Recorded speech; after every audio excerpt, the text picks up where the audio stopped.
और देखते हैं कि उन्होंने कैसे जॉब सर्च की और उनको क्या क्या यहाँ पर प्रॉब्लम रही। वैसे कभी जॉब नहीं मिलेगी यहाँ पे, ये सब ढोंग है, ये ऐसा कुछ नहीं होता है। अगर आप फ्रेशर है तो आप मत आना।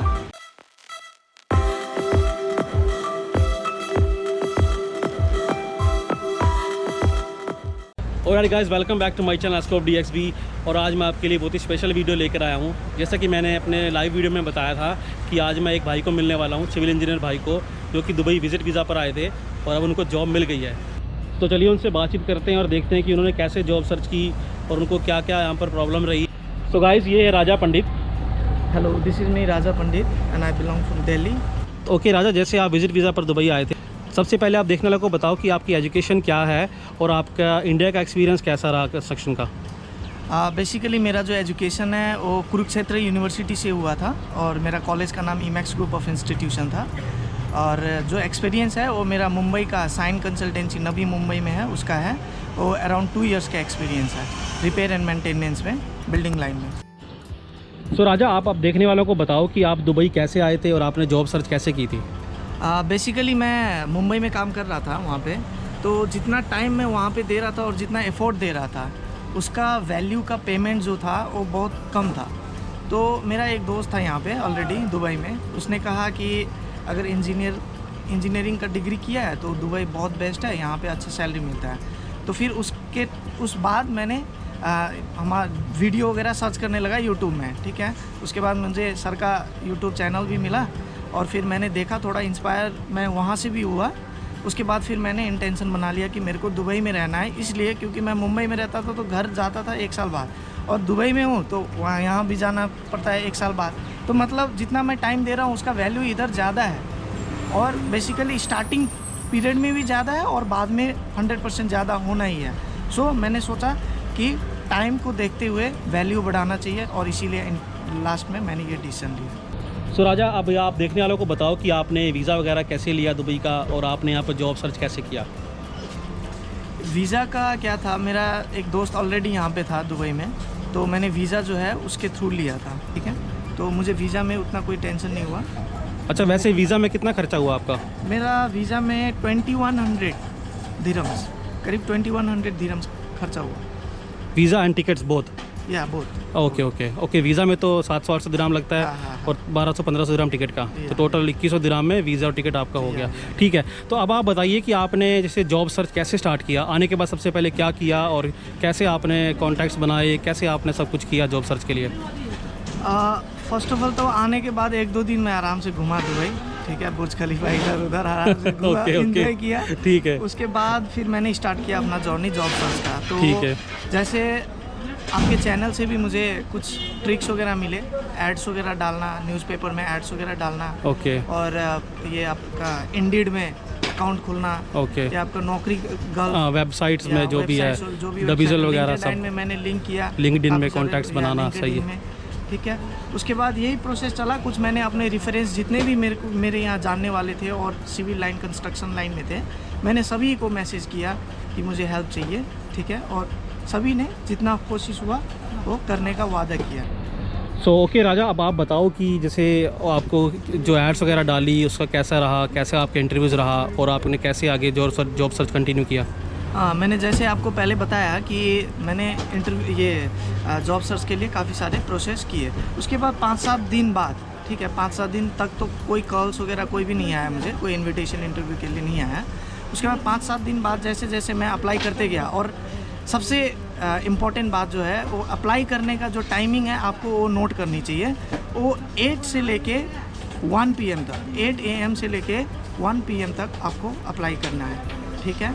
ये सबसे बड़ी चीज़ है और सबसे ध्यान देने वाली चीज़ है। उसके बाद क्या हुआ, 5-7 दिन बाद मुझे कॉल आने लगे। उसके बाद मैं गया, 4-5 इंटरव्यू मैंने फेस किया, ठीक है। काफ़ी सारे इंटरव्यूज़ में आपको UAE के एक्सपीरियंस और UAE के ड्राइविंग लाइसेंस वगैरह भी डिमांड करते हैं, ठीक है। और सबसे इम्पॉर्टेंट थिंग, जो भी इंडिया से आते हैं, पाकिस्तान से कहीं से भी आते हैं, एक बात आपको ध्यान देने वाली बात ये है कि आपको जो ये इंडीड वगैरह है, ये जो भी वेबसाइट्स वगैरह हैं, इसमें कंसल्टेंसी भी अपना ऐड वगैरह डालते हैं जॉब के लिए, ठीक है। और वो आपको क्या करते हैं, बस नंबर डाल देते हैं और बोलते हैं वॉक इन इंटरव्यू, अभी आप उस पर कॉल करोगे, वो आपको एग्जैक्ट लोकेशन नहीं बताते, वो कहीं का लैंडमार्क बता देंगे। वहाँ पहुँचने के बाद आप कॉल करोगे, उसके बाद ऑफिस का डिटेल बताएंगे। वहाँ जाने के बाद आपको ये क्या करेंगे, 300-400 दिरहम जो है वो अपना चार्ज बताएंगे। जैसे हमारे इंडिया पाकिस्तान में होता है, कंसल्टेंसीज वगैरह करते हैं, वैसे कभी जॉब नहीं मिलेगी यहाँ पे। ये सब ढोंग है, ये ऐसा कुछ नहीं होता है ये, ठीक है। तो इस सब चक्कर में आपने पढ़ना ही नहीं है, ठीक है। बाकी उसके बाद क्या हुआ, धीरे धीरे मुझे कॉल्स आने लगे। मैं थोड़ा अपना ये इंटरव्यू का मेरा स्किल भी थोड़ा एक्सपीरियंस बढ़ गया। एक्सपीरियंस आपको पता लग गया कैसे इंटरव्यू देने हैं, कैसे बात करनी है। एग्जैक्टली।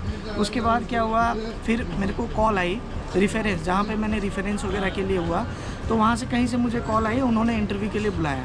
तो मैं रात को 7 बजे आया इंटरव्यू के लिए, ठीक है। इंटरव्यू के लिए आया, उसके बाद क्या हुआ, बात हुआ थोड़ा सा, उन्होंने पूछा एक्सपीरियंसेस वगैरह जाना, और लकीली यहाँ जो कंपनी था और जो मैंने काम किया हुआ था प्रीवियसली इंडिया में, वो मैच कर गया। आपका एक्सपीरियंस मैच कर गया और रिक्वायरमेंट मैच कर गई। Very good, very good.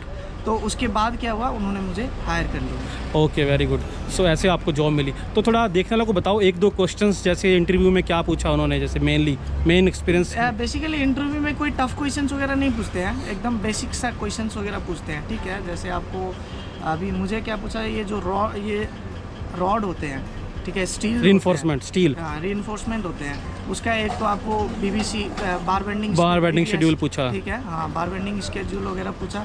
और जो रिपेयर एंड मेंटेनेंस का था, जो जिससे मैं हायर हुआ, उसमें आपको केमिकल्स वगैरह के बारे में और रिपेयर एंड मेंटेनेंस में क्या क्या आता है, क्या क्या काम करते हैं, ओके, वो सारा कुछ जो है वो बेसिक्स। सो मतलब एक मोटी सी बात ये है कि वो आपके एक्सपीरियंस से रिलेटेड क्वेश्चन करते हैं। वो देखते हैं कि आप जो बोल रहे हैं कि आपका एक्सपीरियंस ये है, वो वाकई में है या नहीं है। वो CV भी देखते हैं, और आपका सबसे लाजिम बात यह है कि जो CV है आपका, वो बहुत ही प्रोफेशनल होना चाहिए, क्योंकि इंटरनेशनल फॉर्मेट। 1-2 बारी मेरा जो CV वो रिजेक्ट हुआ था, वो बाद में मुझे पता लगा, और उसकी वजह ये था कि वो सिस्टमेटिक नहीं। ओके, वो एक अच्छा इंटरनेशनल फॉर्मेट नहीं था। एग्जैक्टली, इंटरनेशनल फॉर्मेट अलग होता है, इंडियन फॉर्मेट अलग होता है। Yes, absolutely. तो गाइस, आपने देखा कि राजा जी ने हमें बहुत सारे टिप्स दिए हैं और बताया, बहुत अच्छी इन्फॉर्मेशन दी है। तो इनसे पूछते हैं कि सैलरी रेंज कैसी है और इनके एक्सपेंसेस कैसे हैं विजिट वीज़ा के दौरान, जो जॉब सर्च के दौरान, और अब जॉब लगने के बाद इनके एक्सपेंसेस कैसे हैं यहाँ पर। सैलरी, देखिए सैलरी का क्या है, मैं एग्जैक्ट तो नहीं बता पाऊँगा कि एग्जैक्ट इतना सैलरी है, पर जो मार्केट रेंज चल रहा है, जो मार्केट में चल रहा है, वो करीब आप 3 से 5 हज़ार तक जो है, जो यहाँ पे आते हैं फ्रेशर्स को, उतना अभी अवेलेबल है, उतना मिलता है। मतलब फ्रेशर आप जैसे बोल रहे हैं कि कोई इंडिया से आता है 2-3 साल एक्सपीरियंस लेके, और अगर उसको 2 साल वहाँ पे और 1 साल यहाँ पे एक्सपीरियंस है, तो मतलब 3 से 5 हज़ार दिरहम एक स्टार्टिंग जैसे बेस है, उतना मार्केट रेट है। ठीक है। तो आप बताओ कि जैसे विजिट वीज़ा के दौरान खर्चा कैसा रहा, आप कितने पैसे खर्च। जो मंथली एक्सपेंसेस है, जो खर्चा हुआ था वो जॉब सर्च के दौरान, उस टाइम करीब 800 to 1000 रुपीज़ दिरहम्स में खर्चा हुआ था।